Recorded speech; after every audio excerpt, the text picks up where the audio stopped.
Welcome to Off the Cut, a podcast where we talk about building, making, and answering all of your questions. I'm Eric from Spenceley Design Co. And I'm Zach from Zach Builds. If you have a question that you would like us to answer on air, you can send it to offthecutpodcast@gmail.com. You can find both of us on YouTube, Instagram, and unfortunately, because we have to keep up with kids, you can find us on TikTok too. All right, now let's get into the show. Welcome to Off the Cut episode 90. We're my gosh. There we go. You're rusty. You're rusty. Give yourself a break. I was out a week. Start again. We're up here. Why does it say? Oh, I think. Oh my God. All right. We're up. You adjusted. Yeah, okay. I did.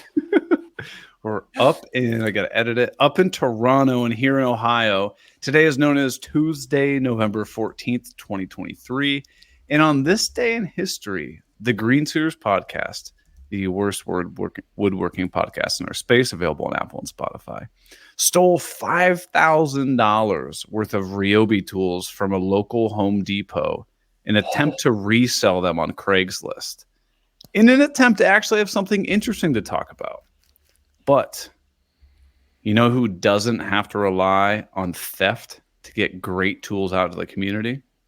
KM Tools, baby. Yeah, KM Tools. And that's because they think woodworking should be accessible to everyone, and the company was made by woodworkers for woodworkers, which means unlike all the BS that Drew Witt tries to sell you on his YouTube channel, KM Tools only provides high-quality tools at great prices.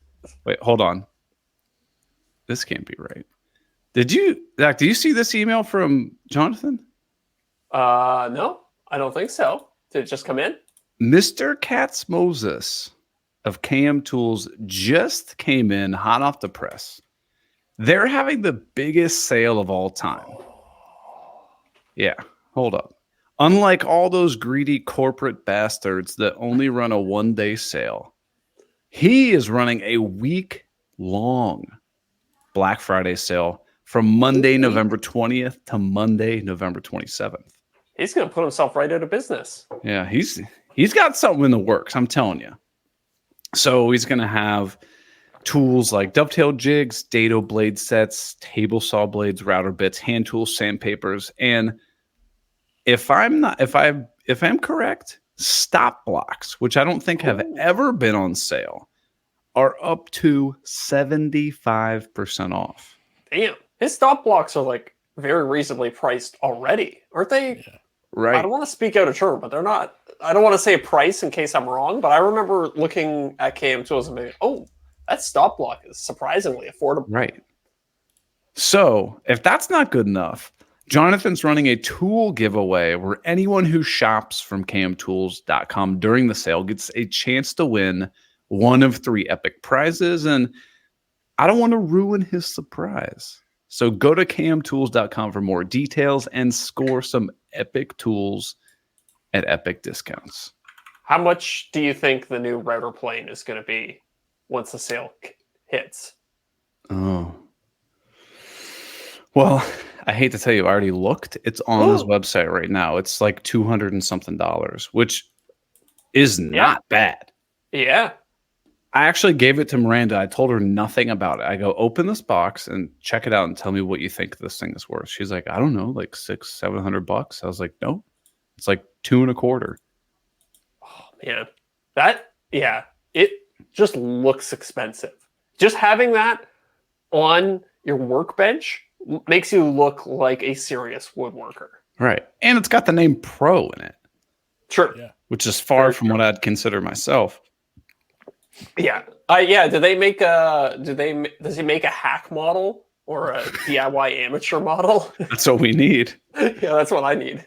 I've never woodworked in my life model. But you know who else isn't hacks? Our patrons.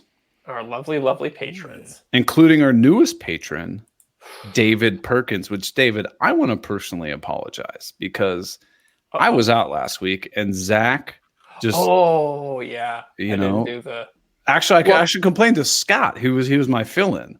That's true. Scott didn't do my Patreon read. So, David, thank you so much for being a new patron. And of course, we have our returning top tier patrons: Gary Furness, Chris from Black Forest Creations, Josh at Freedom Workshop, Brooke Appler at Grizzly Bear Woodworks, Dadu, Luke Schmidt, Corey Duvall, Jason Price, Priceless Pro Designs, Scott Eastman at EC's Woodshop. Oh my gosh, sorry, I hiccuped. And the Power Cocker, formerly known as Wes Willard at Willard Furniture. But we got some exciting news about Patreon. I know, right? I'm just looking at it right now. You got it all set up and ready to go for the people at home. I updated Patreon today with something that we've been kind of working on the past few weeks, but we wanted to iron out the details. Basically, patrons, all the stuff that we just changed is staying, and we're adding even more. So what the biggest pull to Patreon right now is, you get access to the after show. You get some, help me out here. I'm blanking on it. You get so you get the after show, whole other podcast. Depending on what tier you're in, you get access to the Discord server. We're going to do a monthly hangout where everybody brings their own cameras. A discount at some point for our merch store once we get that up and running. Right. What else do we have in the? There's all kinds of other perks. There's like priority questions for the after show, I think. Yeah. Or did we get rid of that? I don't remember. It's on there. Yeah. But I think what's really going to excite people is we have a brand new perk. Yeah. Because Jonathan wants to help everybody out. His whole thing is about helping woodworkers out. He says that every single month, not just 1 month, he is going to be giving away a $50 gift card to patrons. Mm-hmm. And the way it works is the amount of money that you pledge each month is the number of tickets you get entered. So if you're on the lowest tier, which is $3 a month, where you get access to, 4 after shows a month and all this other cool stuff, you get 3 entries. If you're a top tier patron, you get that amount of entries. So basically, the more you support us, the higher likelihood you have of getting the gift card. Yeah. And to be completely honest with you, you could basically make money by becoming a patron. I mean, yeah, if you compute the expected value of being a patron, it's, if you're in that $3 tier, you might actually come out ahead at the end of the right. Yeah. Right. So let me ask you this. How do you feel about multiple winners? So like, let's say, Gary Furness wins month 1 and he also wins month 2. Yeah, I was just thinking about that. And also, like, some of our big donors are going to have a better chance. Yeah. So I don't know. How should we handle that? Maybe we'll put it up to the patrons to maybe kind of weigh in on it a little bit. Maybe it's like, maybe it's capped at like, maybe win twice a year or something like that.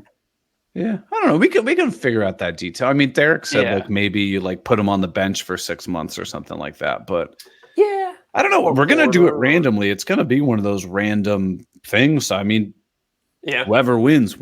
Like we'll do it live on the show. It's going to look suspicious when Sophie keeps winning over and over again every month. Or Suman. Suman. He wants to know what's the tier that gets him a hot date with you two. Well, Suman, we'll take you out to dinner if you go to Workbench Con. That's true. That's true. Speaking of Gary Furness, he's we stole him from the green suiters, and they're pretty jealous about that. I know. Did he disable his green suitors patronage? He should. And Eric, you haven't even said the best part about, well, not the best part, but it's yet another perk for patrons. Oh yeah, I know. You're absolutely right. So if that $50 gift card every single month doesn't get you excited, I got something that's going to excite you even more. Because Jonathan wants to make the sponsorship both ways. He wants to support us, but he also wants to support the community. To celebrate the first month of the partnership, he is giving away a KM17 Pro router plane which is a $230 value. So whoever wins the giveaway the first month, which we'll do it at the end of November, will get not only the $50 gift card to KM Tools, but the $230 router plane. Ooh. That's not bad. That's not bad. That's not bad at all. I'd be pretty excited to win that. Right. And you could pick up a lot of good stuff from his store. So huge shout out to Jonathan for wanting to just support everybody. And if you want to sign up for any of that stuff, just head over to patreon.com/offthecut-podcast. Again, the biggest draw. Well, now the biggest draw is probably the giveaway. It used to be the after show and live chats with us, hosts. But the charming host. But yeah, he's the one supporting us and all of you patrons. So we appreciate it. And yes, we did. Well, so are we going to do that as one drawing for the make it big first month. First month is big, not two. Yeah, no, do one person, man. They're gonna get the jackpot. One person's gonna $280 worth of stuff for potentially pledging $3 as a patron. Like, that's a pretty good gig. It's not bad. It's not bad. Oh, well, okay. That was a long intro. I know. I'm back. You're back, yeah. So tell us about your trip. So explain to the good people at home why you didn't grace them with your presence last week. Well, we went. Yeah. Well, I was actually on the podcast last week. I just sounded different, and I lived in Toronto, and my name was Scott Walsh. No, but big shout out to Scott Walsh for filling in. I listened to the podcast earlier today. Did a great job. You guys were funny. So I went down to St. Croix for a week vacation. Did some scuba diving, and everything went well. It was our first time in the ocean. Had no issues. Did you see any cool fish? Oh, dude, too many. Yeah. That was the biggest problem is like you'd be down there and you'd be like, oh my gosh, look at that. And then you're like overstimulated. Then you look at something else. You're like, oh, look at that one. Like that one's so cool. And I definitely get why people get addicted to it. So the first dive we went on was what they call the pier. So there's like a big, like several 100-foot long pier, which is where like all these like freighters basically dock. And that's how they get all the supplies to the island. Okay.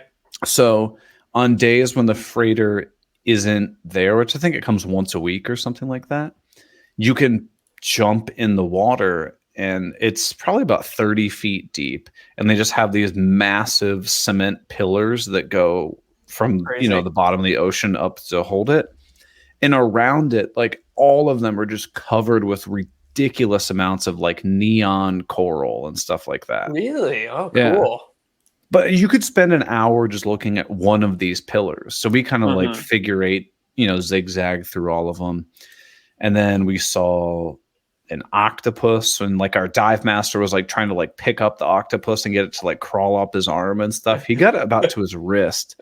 And then the octopus just like flew away and it instantly changed color to like camouflage itself, which is really neat.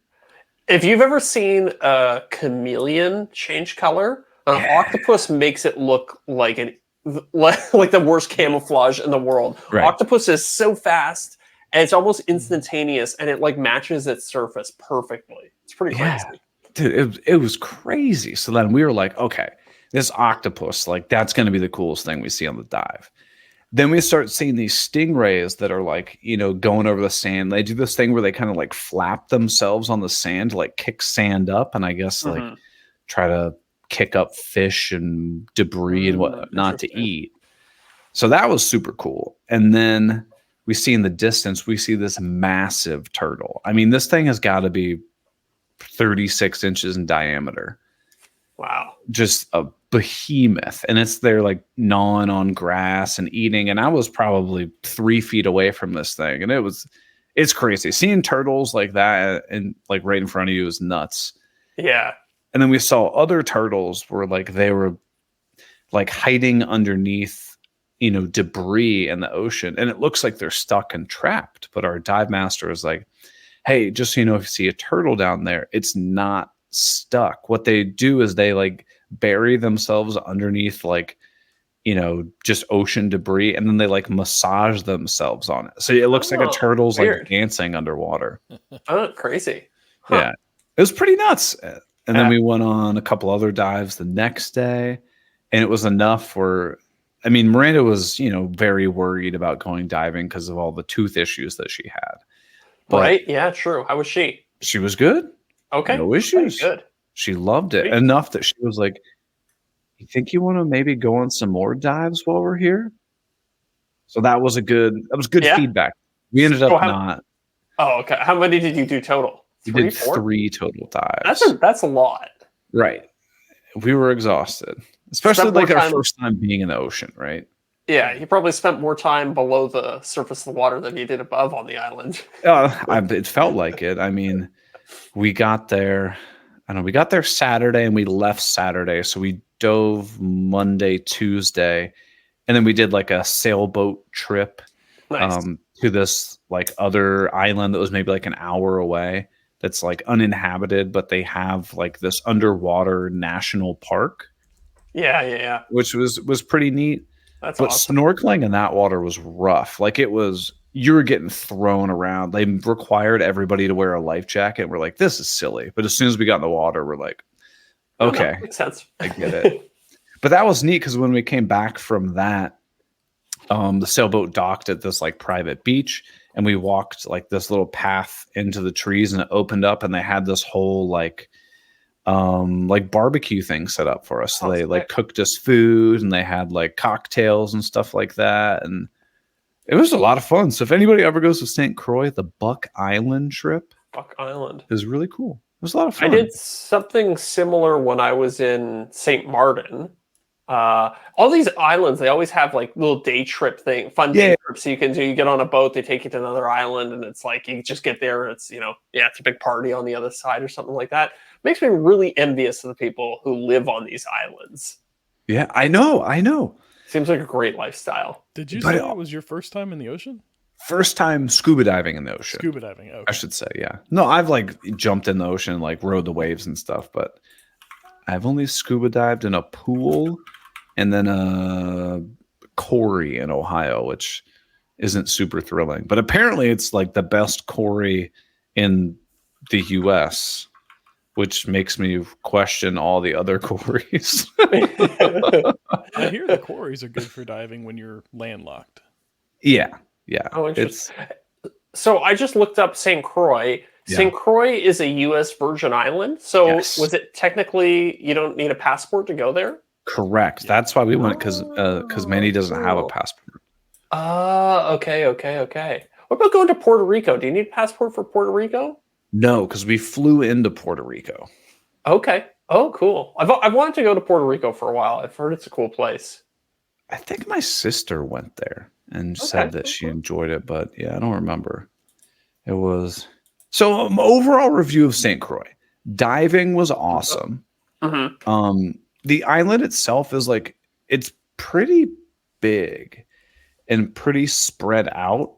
Okay. And you'll go through like a 1/4 mile stretch of road where you're like, oh, this is like a US highway. This is, it's really nice. And it's all 2-lane roads there. Yeah. And then you'll be on the same road a 1/4 mile later. And it's like, I have to go to the opposite side of the road because the potholes are so bad.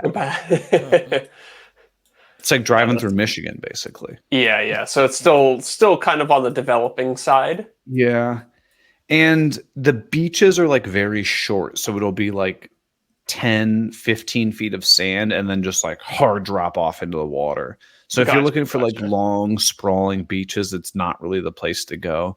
I mean, it's beautiful, don't get me wrong, but I don't think I'm going to be like just really clamoring to go back like next year or anything like that. Yeah, for sure. Oh yeah, look here, I'm seeing Buck Island on Google Maps. I went to Aruba, which is like long white sand beaches for a long time. And you know what? When you're there, it's actually kind of boring. Huh. You're on this beach and it's just beach chairs as far as the eye can see in either direction. And you're like, it's not that much here. Whereas I went to, like I was saying, St. Martin and also, what was the other? Not Bonaire. Starts with a C. Anyways, very short beaches like what you're saying, and they were all Yeah. and stuff like that. But they were really interesting because there's like, there'd be like caves on one side to explore and cliffs on the other side. And there was probably like 20 different beaches on this little island. And so I just went and spent like an hour and a half at each one. So it was a little bit more interesting than Aruba, I found. Were the beaches really secluded? Like when you go on a beach and there's like maybe another couple there or something like that? Sometimes some of them were like there'd be maybe 100 people there, and other ones you'd go and there'd be a dozen people there, and some we went and there'd just be a couple other people. It was Curacao was the name of the other island. Oh, okay. Yeah, the St. Croix, the beaches were pretty empty, which was nice. Like you go out there and be like, "There's no one here." Yeah, but it's that time of year. Yeah, exactly. I know it's the off season and stuff too, but I'll give you one more story and then we'll move on. The last day we were going to go to this restaurant that was like a half hour away, and we're like, well, why don't we find a beach that's like right there? We can hang out at the beach, and then people can just like, towel off, change their clothes in their car, and then go out to dinner or whatever. Mm-hmm. So we go check out this beach. It's one of those where like it gets like the water's kind of shallow, deep, and then like it's shallow again, and then deep again. So we like go out there, and then it's, you swim out to the point where you have to stand up again.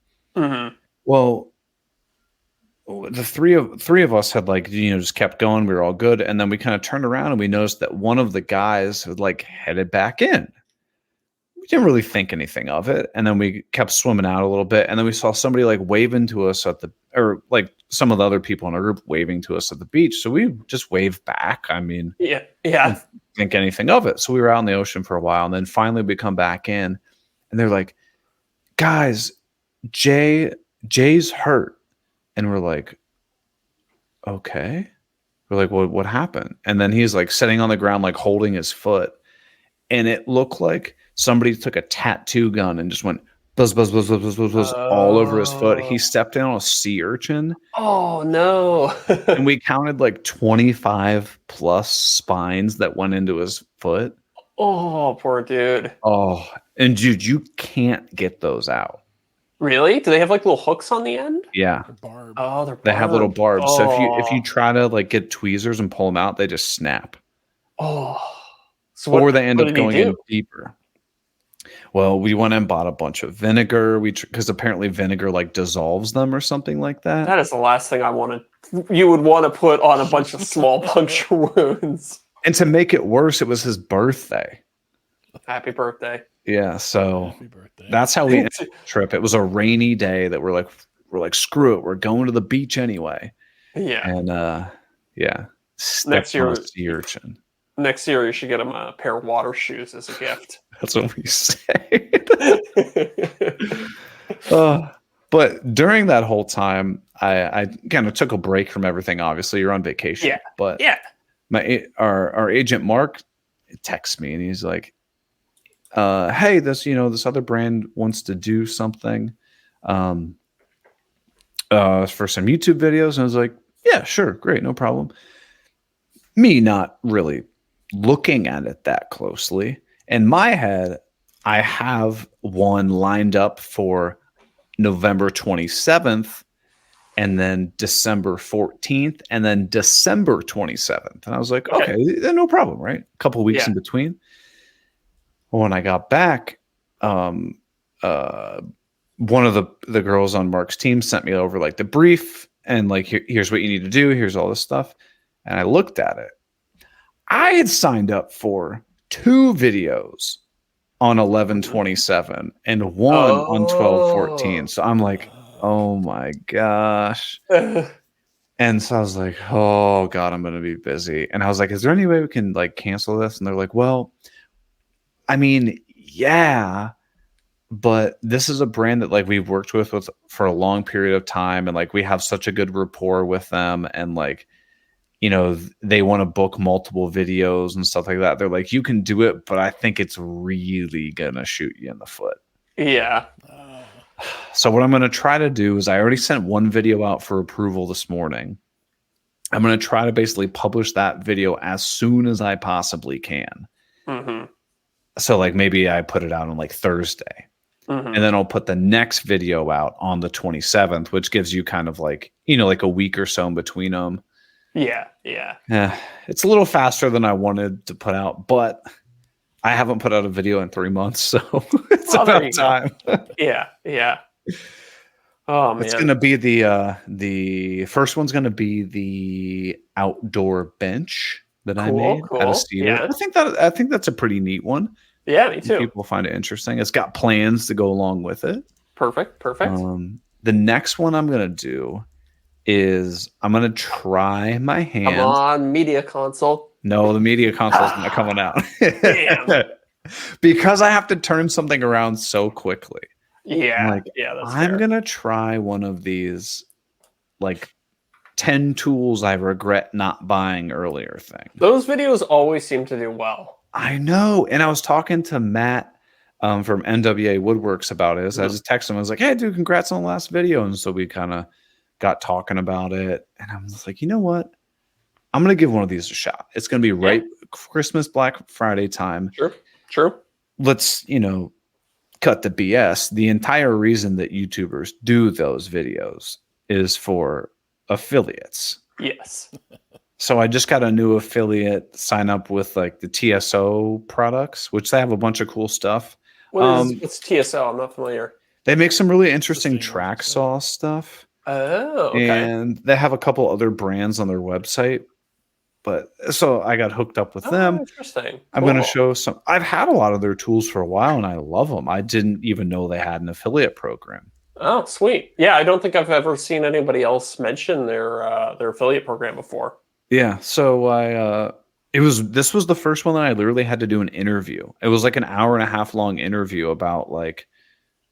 Wow. So it must be somewhat exclusive or something. I don't know. Yeah. Sounds like.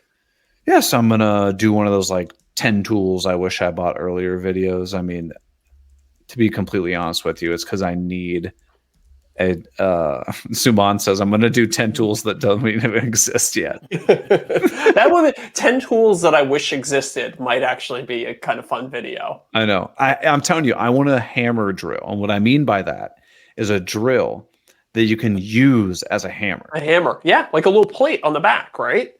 Because we've all done the thing where you take the battery pack and you hit it and you're like, oh my God, am I going to explode this battery? Bad idea. I don't care. But so, yeah, that video is going to come out. The sponsor for that one is one of those portable battery things. Yeah. So I think the way I'm going to position it, because the brief for that, like, I don't have to say like anything specific. They just want me to talk about the battery for 2 minutes. Mm-hmm. So I'm just going to position it as a tool. Yeah, true. The battery backup, because you were blowing the circuit constantly. Right. I like it. Yeah. And I'm just going to move on. I'm not even going to be like, this video is sponsored by whatever. I think people get the idea. Like, it's pretty obvious, but. Yeah. I had people on my latest video, the Nintendo 64 one that I put out, I had a bunch of people complaining like, oh, this is like obviously a sponsored video. And I'm like, yeah, it says sponsored video in like several different points throughout it. It's like, and they're like, I don't know. They were acting like I didn't disclose it, which I thought was really weird because it says, like I said, in several different points, like this is sponsored video. So, who was the sponsor for that video? Hey Gears, the company that makes the 3D printer. Okay. Yeah. I mean, of course it was sponsored, and like you watch the video in the top corner, it says this was a sponsored video and stuff. Yeah. And people just like to complain. Yeah, it's true. People do like to complain. I mean, it's not like this is new. Sponsors and videos have been around for 10 years. Yeah. If not longer. Like, I mean, especially when you're first starting out as a channel, like it's really the only way to bring revenue in. So, what do you want creators to do? If they want, if you want to keep watching free videos constantly, there's got to be some give and take. Right. They want to watch all this stuff for free, and they want you to spend thousands of dollars creating this stuff so they can watch it for free without any ads or YouTube ads. Yeah. Well, Eric, you should do it for the love of the game. Yeah. Right. Just the love of making videos for people to watch. I mean, I do enjoy making the videos, but let's be 100% honest. The reason you got into it was, I can make money doing something I love. Yeah, cool. Exactly. Yeah. Like, I don't think that's shallow to admit. I mean, well, there's this interesting thing that always happens, as, when you're in a field like this and you're getting paid to, I don't know, create, I hate using the term like art, but it is weird. Like, it is a type of art, I guess, in a weird way. People like think you shouldn't do it for money. It's like, oh, you're selling out. But it's like, well, doesn't everybody sell out constantly when they go to work in an office for a company that they don't really care about? Or right? Yeah. You know what I mean? Like, I don't know. It seems like a silly distinction. Like, where do you draw the line at selling out? Anybody who gets money for doing anything? I think there are two camps of this. I think one camp is people get upset, and I'm saying this not to try to be arrogant. I think you'll understand what I mean by this. People get upset when they see other people succeed.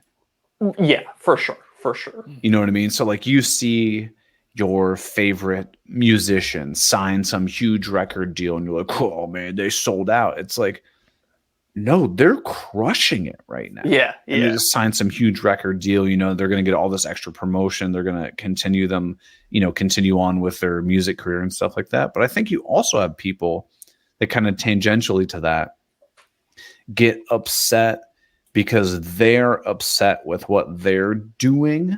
Maybe they hate their job. And when they see someone else have a job that they love, it's like a conflict, like an inter conflict for themselves, right? Yeah, that's true. That's true. I don't know. No, I think that's a good point. I mean, one thing that I've learned is that, when you're putting yourself out there publicly, you're like a lightning rod. You become like a character in somebody else's movie, and whatever they're saying to you is actually like more of an internal expression about what's going on in their own life than it is about what you're actually doing, right? So yeah, I think what you're saying ties nicely into that. And there's some people that just want absolutely everything in their life for free. I mean, let's be honest. Deric, you're probably the same. Zach, I know you were the same. Back when we were in elementary school, the thought of paying to download music was blasphemy, right? You use LimeWire. Yeah. You guys both use LimeWire? Music, yeah, of course.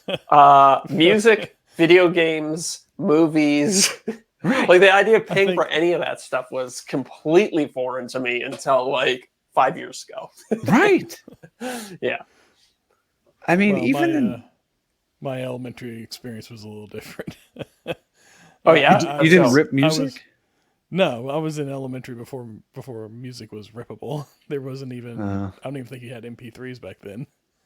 Well, I mean, when I mean elementary school, I guess I was in 6th grade when the first iPod came out. But I get like burned CDs and stuff. Yeah. But that still might have been like almost middle school. I remember Napster. I was on the original Napster before it got shut down. Yeah. I remember sitting there and this is going to date me, but sitting in front of the radio as a kid, listening to the radio, waiting for the song, and you hit record. I did that a couple times. That's the old school way of doing it. Yeah, I did that. I did the same thing with chimed in the chat saying he did the same thing. He ripped off the radio. I did the same thing with the VHS player and recording stuff off the TV. Yeah, get that 1 week of HBO for free. You record everything. Yeah, exactly. Yeah, I had all the Disney Channel original movies. Oh, nice. Oh yeah. The worst part about recording, I guess it's okay with HBO, but recording other TV shows off the cable or the antenna or whatever, was that every time you watched it, you then had to watch the same commercials or fast forward through them. Oh. Well, good time, so. Well, the only thing I have to add to that is, Deric, did you know that Keith Johnson used to record Seinfeld episodes on Beautiful. tape so that when he was driving, he could listen to the Seinfeld episodes. I remember him Really? mentioning that. Wow. Yeah. That's pretty Oh, I funny. thought you guys would think that was funny. But Have you ever seen the people driving in traffic with their phone in the dash watching something while they're driving? yeah, they put like right where their speedometer is. Yeah. Yeah. That's Oh, crazy. wow. Uh-huh. I never do that. A lot of the time, though, I will just listen to YouTube videos like podcasts. So I'll start the Yeah. video playing and I'll just toss it on the seat next to me and just listen to it. Why don't you pull up one of my longest YouTube videos and just I do know. that? I know. I should. Well, what have you been up to, Zach? What'd you do while I was gone besides hang out? Hang out with Scott for a little bit. Yeah, I don't know. I've been working on some 3D printing projects. I finally got... Well, Oh, you sorry. okay there? Wrong pipe. Sorry. I finally brought my K1 Max back. So I put my K1 Max 3D printer in the shop. Thinking Is it'd that be a what I shop have? 3D printer. Yeah, that's the same one you Okay. have. But I needed it because I needed the extra volume that has over my other 3D printer. So I brought it back home and I've been running it continuously for the last little bit. Okay. What's your, now that you've gotten like more reps in it, give me your honest feedback, because I'm comparing. You could give me a turd and I could be like, oh yeah, this is not bad, because I have nothing to compare it to. Honestly, I think it's a great 3D printer. I've been really happy with it. It's more consistent, I've found, in delivering quality prints than even my Bamboo Lab X1 Carbons, which are supposed to be like the gold standard for like easy to use 3D printers. Okay. Yeah. So are you using the Creality slicer with this? I'm using the Creality slicer, and I'm also using their first party filaments. So it's all like dialed in, but again, like the results and the quality have been really good. My prints are excellent out of the Creality thing, but the one I can't dial in, and maybe I'm just not educated enough. I've tried to do research on it, and it frustrates me to no end. Is these supports? The supports are too difficult to take off. Oh, interesting. Because I found that the supports are quite easy to take off on my Creality versus my Bamboo Lab ones. Are you using like the Hyper PLA stuff? Using the Hyper PLA in normal mode. Okay. And then I basically just use the default settings for support. Huh. Hold on. Oh, stand by. Hold on. He's pulling out his, I don't know, is he pulling out his other laptop? No. So I've been testing just a couple random shapes just to try to like dial in settings and stuff. So this is just a very organic shape, right? It's for people at home, it kind of looks like a mustache. I was going to say shoehorn almost, but yeah. So like the tops and sides of it look great, but the bottom looks like absolute hell. Oh, because that's where your supports are. That's where the supports are. So like I've tried so many different settings and I like can't get the supports to come off cleanly, or you get like these really weird like artifacts. So like there it comes in. There's like a huge mesh grid and it is impossible to get that out. I've even tried to chisel and I can't get it off. Really? Okay, so there's like a distance that you're supposed to have between your supports and your actual print. And I think you might want to play with that distance a little bit. I think it's called the Z distance in the settings. Yeah. So I'm running 0.3 right now, I think. So maybe is that like a default setting? I think so. Maybe I tweaked it and just kind of forgot about it, but I'm pretty sure that's just the default setting. Okay. So you're essentially printing hovering above your supports? And then so basically what it's doing is it's pulling the next layer up just a fraction of a millimeter, and it still ends up sitting on the support. But because the hot end dispenses it a little bit above it, it has a chance to cool before it touches the support. And thus it doesn't have like a perfectly tight bond, I guess. So like here's, I don't know, can you see this very... Yeah. So that's that the Xbox case or whatever. This is for the PS2 that I'm working PS2. on. So like these were all supported, all this was supported, but like all of these are like really clean. Like I can run my finger along them and there's nothing like when I got this, I just pushed, oop, Jesus. I just pushed here with my thumb and the support popped out as a single piece. And I took a blade over it and like got a couple little tiny artifacts that were on there, but they just popped right off, no problem. Okay, yeah. Tell you what, I'm writing myself a note. I'm gonna text you tomorrow, and just send me a screenshot of the the settings that you're using. Because if we have the same printer, we're using the same filament. Everything's the same across the board. Right. Okay. Okay. Yeah. Text. So, okay, go ahead. One problem that I did run into with it recently was I tried switching out to a bigger head. So with 3D printers, the standard size right now is kind of 0.4 millimeters. And I tried swapping to a 0.8 millimeter head, which basically just lays down a thicker line of plastic and therefore allows you to print a lot faster at the cost of resolution. Okay. But my print turned out pretty horribly when I used this. So I got a 0.8 millimeter, which is twice the size of the default one. And I got that for it. And my print turned out horribly after running it like that. So I know I had to dial in the settings there. So that's my one complaint with that machine. Okay. Yeah, I mean, honestly, other than the support things, like if I'm printing just something that doesn't need support, I'm thrilled by that machine. One feature that Creality lacks that Bamboo has, like looking at that piece that you just printed, you could have rotated that 90 degrees. I know, but that wasn't the point. I was trying to dial in. I was trying to dial in the supports because I was printing things just like simple like boxes or something like that, and that had like a little groove on the bottom, and even just like a small groove. It just got totally effed up. Huh. I wish I had like a freshly printed piece with me so that I could show you how easy to remove on mine. I mean, it's enough for like on this little mustache piece that I got. I literally had to get a chisel under there and like pry it. That's crazy. No, you should be able to just hold it with your hand and pull it off. Yeah. So I don't know. I'll text you tomorrow and you can send me over the settings or whatever. Yeah, for sure. But yeah, outside of that, I don't know. I haven't been. This has been my most ambitious 3D modeling project. So I've been just spending a lot of time in Fusion getting this all dialed in. Whew. Well, you said that the PS2 was like the most popular game console of all time, right? Yes. So I had such a good response with my N64 video. I was like, okay, I got to follow it up. And I was thinking PS2, most popular system of all time. A lot of people are going to have nostalgia around the system. A lot of people are going to be interested in seeing how you can update it for 2023. So I was like, okay, I had a bunch of other projects scheduled. I actually shelved them all so that I could work on this and try and get it done before the Christmas season is gone. Yeah. So what other kind of projects you got on the shelf?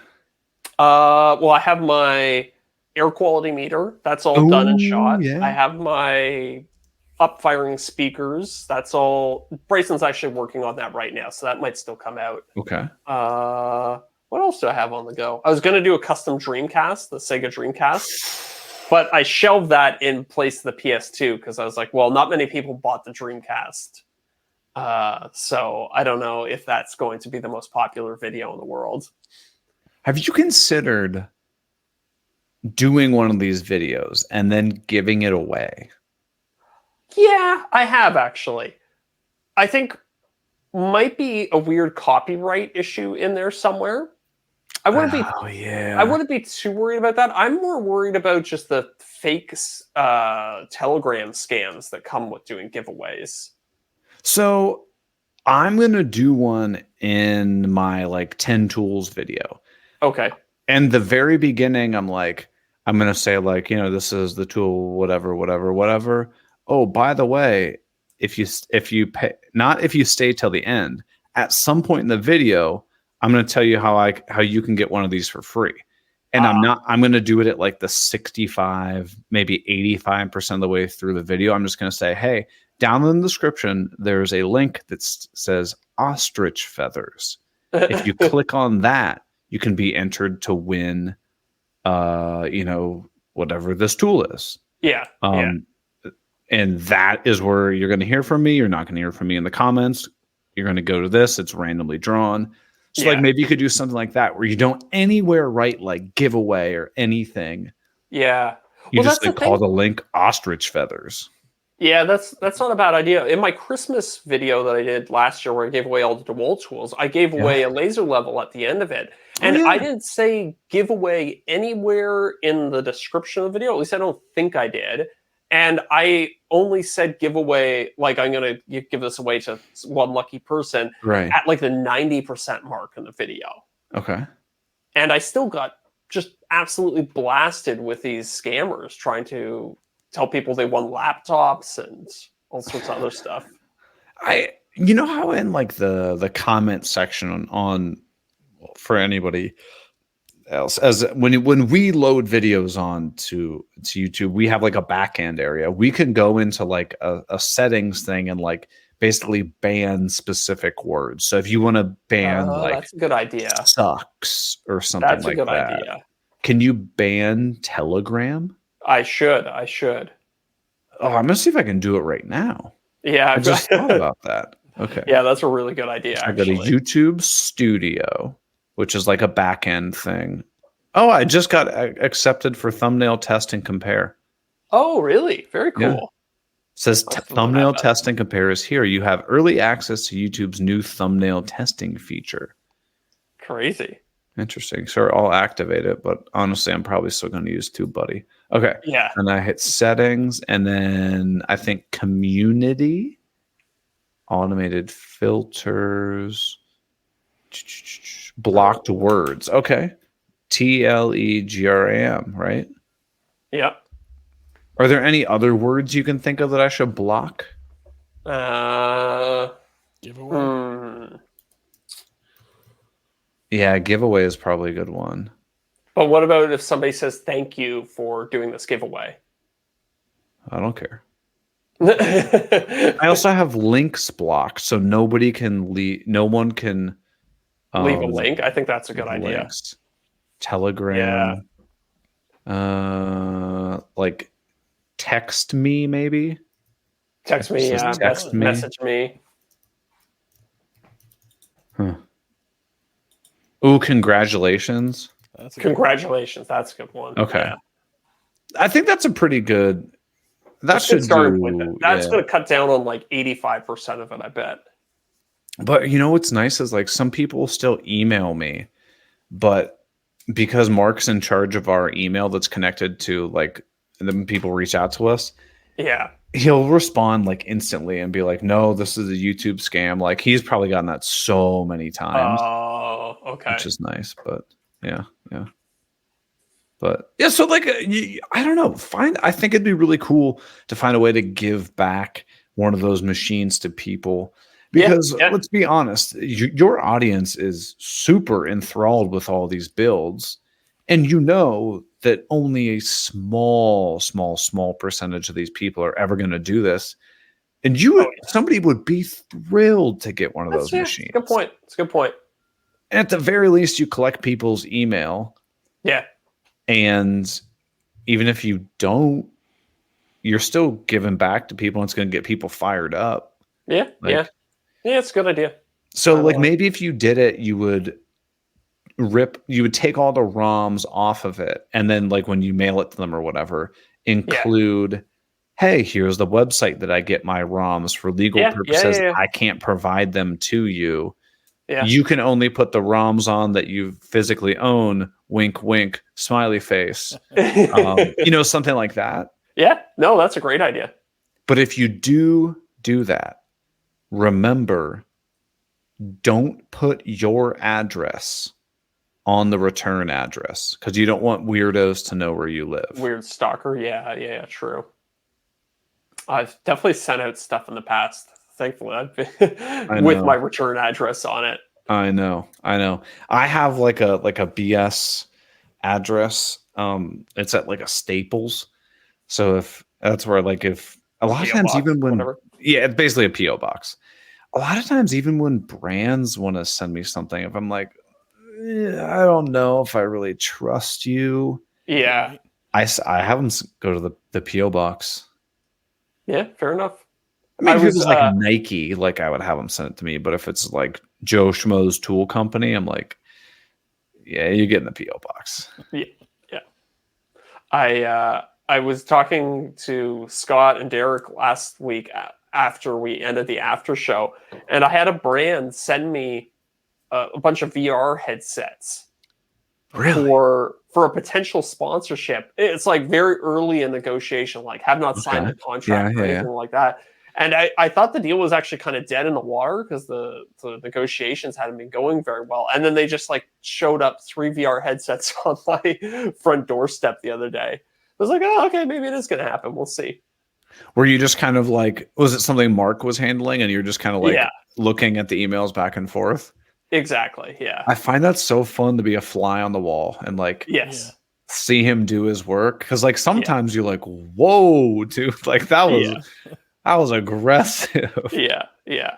He's definitely gotten a little sassy with companies in the past. Oh yeah. Especially when he goes in and he's like, like this is the rate for like, a 30-second integration with Zach. And they're like, oh, that's too expensive. Like nobody's paying that. He'll be like, actually, I just closed 8 deals this week here. And this is like the CPM. It's like, yeah. I mean, but that's what you want. Like, yeah, exactly. So how would you do a VR headset integration? Would it just be a mid-roll ad or would you integrate it into a video or what? Well, yeah, so here's the thing. This deal, one of the reasons it's like a little tricky is because they want a 4-minute long integration in the video, which is substantial. Like a 20-minute video, that's 20% of the entire runtime of the video. So what I was thinking to do was to make a portable gaming setup that's like really small and compact, and then the VR headset is like the TV. It's like you don't even need a TV, you can enjoy it anywhere. Like you essentially have a 100-inch screen strapped to your face no matter where you go, and then that way I can kind of reference it throughout the video, maybe break up that 4-minute integration into some smaller pieces. That's not a bad idea. That's what I did with the N64 video. I didn't do like 90 seconds. It was 90-second integration. I didn't do it all at once. I kind of like talk about the machine for 30 seconds, then go do this other thing for a little bit, come back, talk about the machine for a little bit, go do this other thing, come back, talk about the machine. So it's just like small chunks here and there. But I got all the talking points. And then in the audience retention graph, people weren't skipping the ad read. Oh, that's not a bad idea. Yeah. And so they weren't upset about that? No, they were fine with it. I mean, and it made sense in the context of that video because the product was integral to the project. I don't know if it would work so great for, NordVPN or whatever. Right. But yeah, it was good. It didn't damage retention. So I was quite happy about that. I'll have to keep that in mind. The VR thing is interesting to me. I wonder if there's a way that you could integrate VR into woodworking. I know, right? There's a couple case for it. Yeah, true. There's like woodworking simulator and stuff like that for the computer, but I don't think there's anything specifically for VR that would like really. Oh, there's got to be. Yeah, you could think you so? like VR and then like basically like in the VR environment, like 3D model like a project or something like that? There is a program for that. That might be kind of fun. Like make a table in VR with like the the VR utility and then actually recreate it in real life or something. Sure. Yeah, sure. That might be kind of fun. Yeah, we'll see. The VR thing's interesting. And like this is not a stab whatsoever. It amazes me that you can find more and more like tech things to iterate off of and build and stuff. Because in my naive brain, and I'm like, well, I mean, you've made like a retro console. Like, what else can you do after that? Yeah, right. I got this idea. I got this, and that's awesome. Like, that's fantastic. I'm just like, I didn't think of any these ideas. Well, no, but it's one of those things where once you go down a rabbit hole, when you do one. Like, I did the like emulation machine. I was like, okay, well, that's kind of fun. Like, I think I've kind of tapped that out. Right. And then I was like, well, what if I got like an actual original piece of hardware and modified that? So, Right. and it's like, I wouldn't have had that idea had I not done the first video. Right. Right. So, yeah. And I mean, It's it's over something there. you're interested in. You're basically Yeah. getting paid to just tinker with stuff, which is pretty damn Right. cool. Exactly. Which is, you know, truthfully suits my personality a little bit better than just doing furniture builds all the time. I still do want to do furniture builds, but I also love to tinker. So the fact that I can actually have people watch videos like that, I'm pretty happy about. Right. And I mean, like, you probably don't really need furniture right now. Well, that was the other thing. I was running up against the limit of like, where the heck do I put all this stuff? So these little consoles are great. You know, like I just put them on a shelf in the corner of the room. They hardly take up any space. Right. Yeah. That's why I wish with woodworking, like, is there more small stuff that you can create that people find Yeah. interesting? I think that's the struggle is like people want to see you build crazy things Yes. that are super time committing. And also, like, no one wants this in their house. You know what I mean? Yeah. Well, I mean, I'm struggling to think of a good example here, but impressive and big projects don't necessarily need to be physically big. It can just be, Okay. it can be intricate and small, right? Hmm. Like, I think there is a market for something like that, but it takes a little bit of creativity to think of the actual project. Like Morley Kurt, I think he used to make puzzle boxes back in the day. Just like really intricate. I think he might have actually been 3D printing them with a wood. They make by the way, I don't know if you know this, but they make like 3D printable wood. film? It's like no, it's like PLA, but it has wood fibers Okay. chewed up and then inserted into the plastic. So it'll actually take a stain and you can sand it. Really? It's like half plastic, half wood. Oh, that's cool. Yeah, I've been meaning to buy some and mess around with it, but I haven't got to it yet. Here's what you do. You make a bunch of really tight shots. You're like, I'm going to make the world's smallest piece of furniture. You just making a bunch of table saw cuts and then like be like, and here's how it turned out. And you just completely lie and you just 3D print it. That'd be funny. That'd be really funny. Oh, that's wild to me though. I don't know. Yeah. So like I know once I get a house, I'll have so much furniture, beds and dressers and kitchen cabinets and vanities and stuff. But like you're right. Right now, I don't need anything. Yeah. I mean, there's always giving it away too, which is a good option. But right. I mean, that's part of the reason I did so many speaker projects back in the day. Speakers are like, you know, relatively small, compact. Right. They still make for an interesting video, but they don't take up a ton of space when they're done. And you know, you start with your 2 bookshelf speakers, and then you add a subwoofer, and then you add a center channel and rear channels, so you can like kind of build onto it. Yeah, I don't know. It's what'd you say, Derek? I was gonna say, how's your chessboard coming along since you? Oh yeah. Oh, I haven't done anything on the bottom. It's still in the same state. Did it fully cure while you were on vacation though? It's fully cured, but the little drip nipples on the bottom are there. I mean, this guy is rock solid. I mean, you can see your reflection in it. Like, yeah, it's gonna be good. I don't know if the video will do well. I don't know. We'll see. You It's just all need about to the say, title and thumbnail. yeah, and just also say that you know you sold it for $5,000 or whatever. Right. Yeah. You got to cut to a clip of Zach playing VR chess while you're playing real. Yeah, true.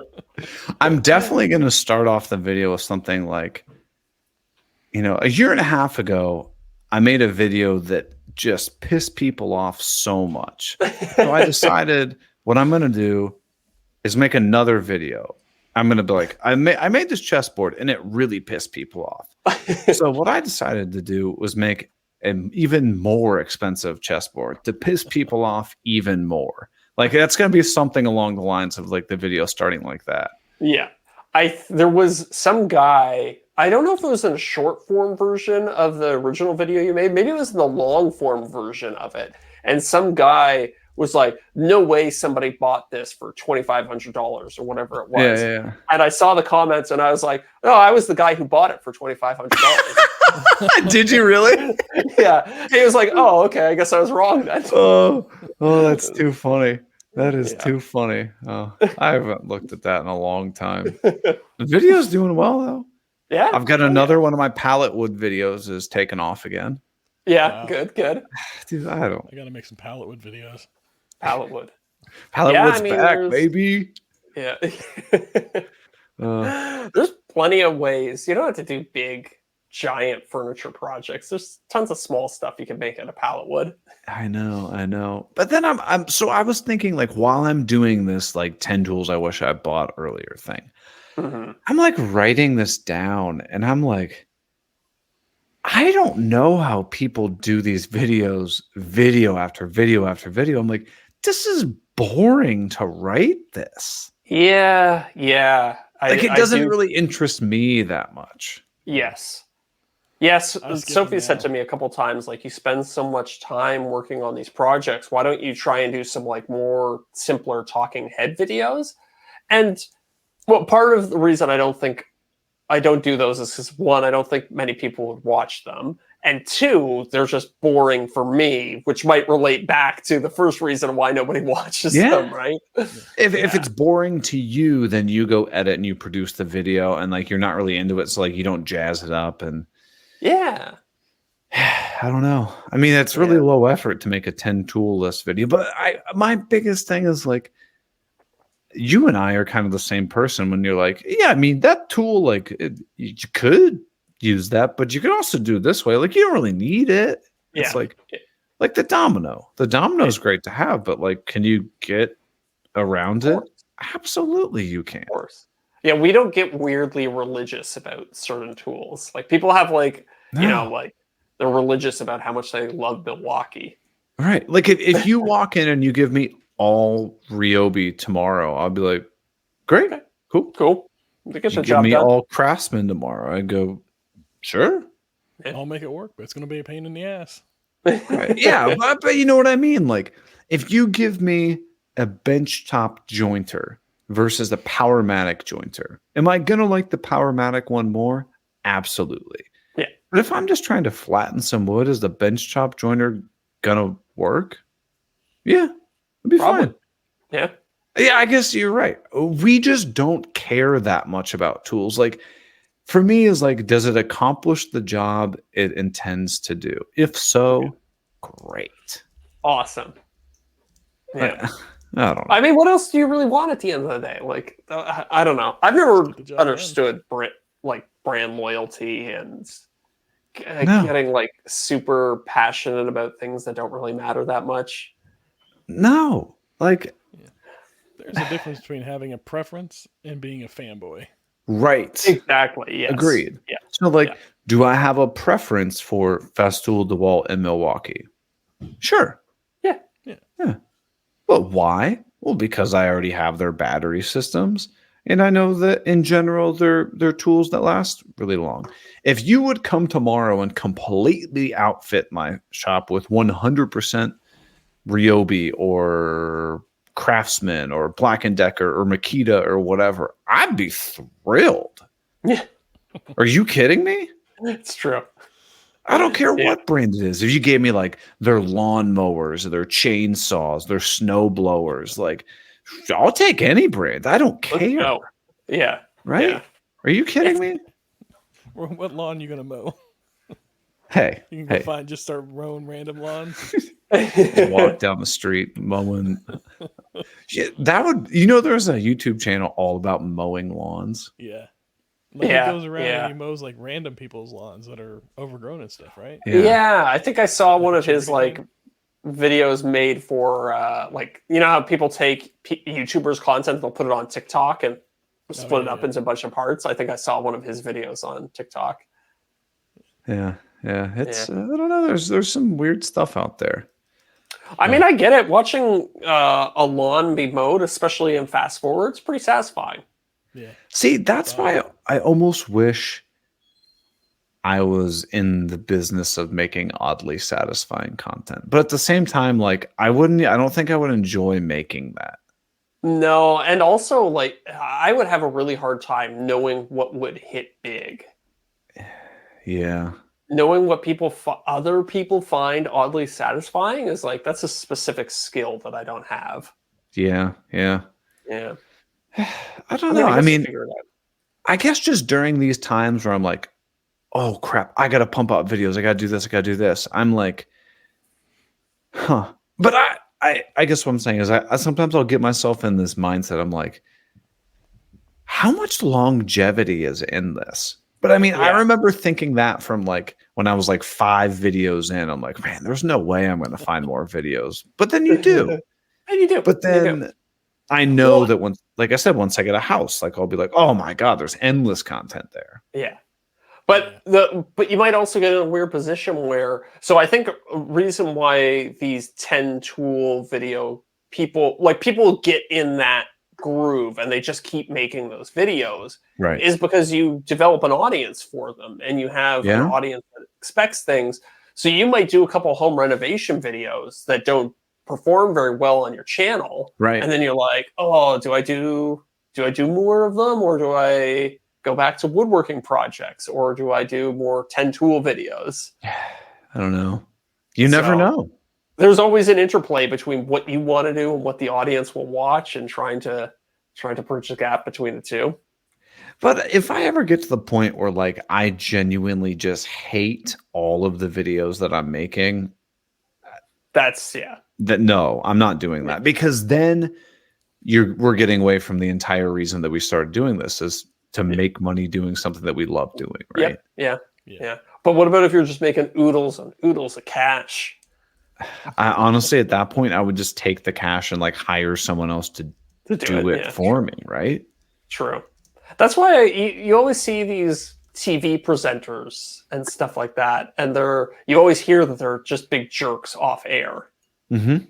And you think, oh, like, that's a dream job. Like you just go in, you do like 2 hours of interviews every day, and you make oodles and oodles of cash. But when I hear that there are jerks off the air, I'm always like, they must not really like that. They must not really enjoy that job. I mean, think of like if you were Pat Sajak, the host of Wheel of Fortune. Yeah. Let's be real. I mean, how long has he been doing that show? 40 years? Yeah.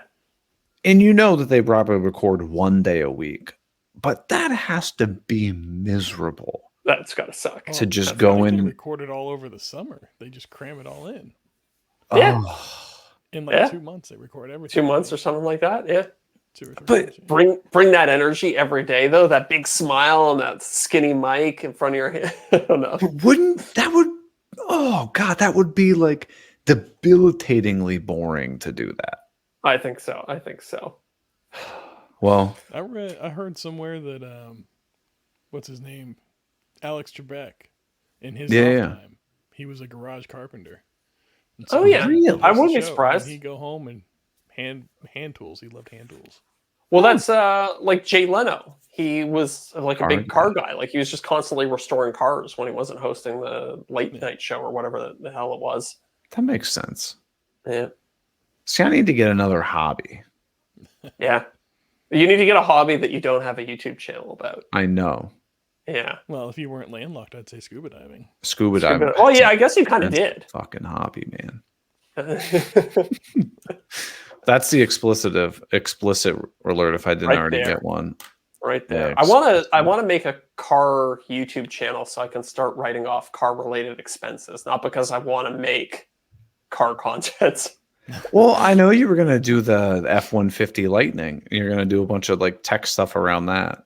Yeah, but now I'm thinking I'm not going to take the Lightning. Yeah. And I know it's been a whole thing. It's been a whole thing, yeah. Long-time listeners know what's up. What were we talking about? We're talking about, I have a segue. We're talking about things that are debilitatingly boring. Like the Green Suitors podcast. Available on Apple and Spotify. But that is a segue and a half. I know. I don't have an segue to the after show. So all I'm going to say is we'll see you in the after show. See ya.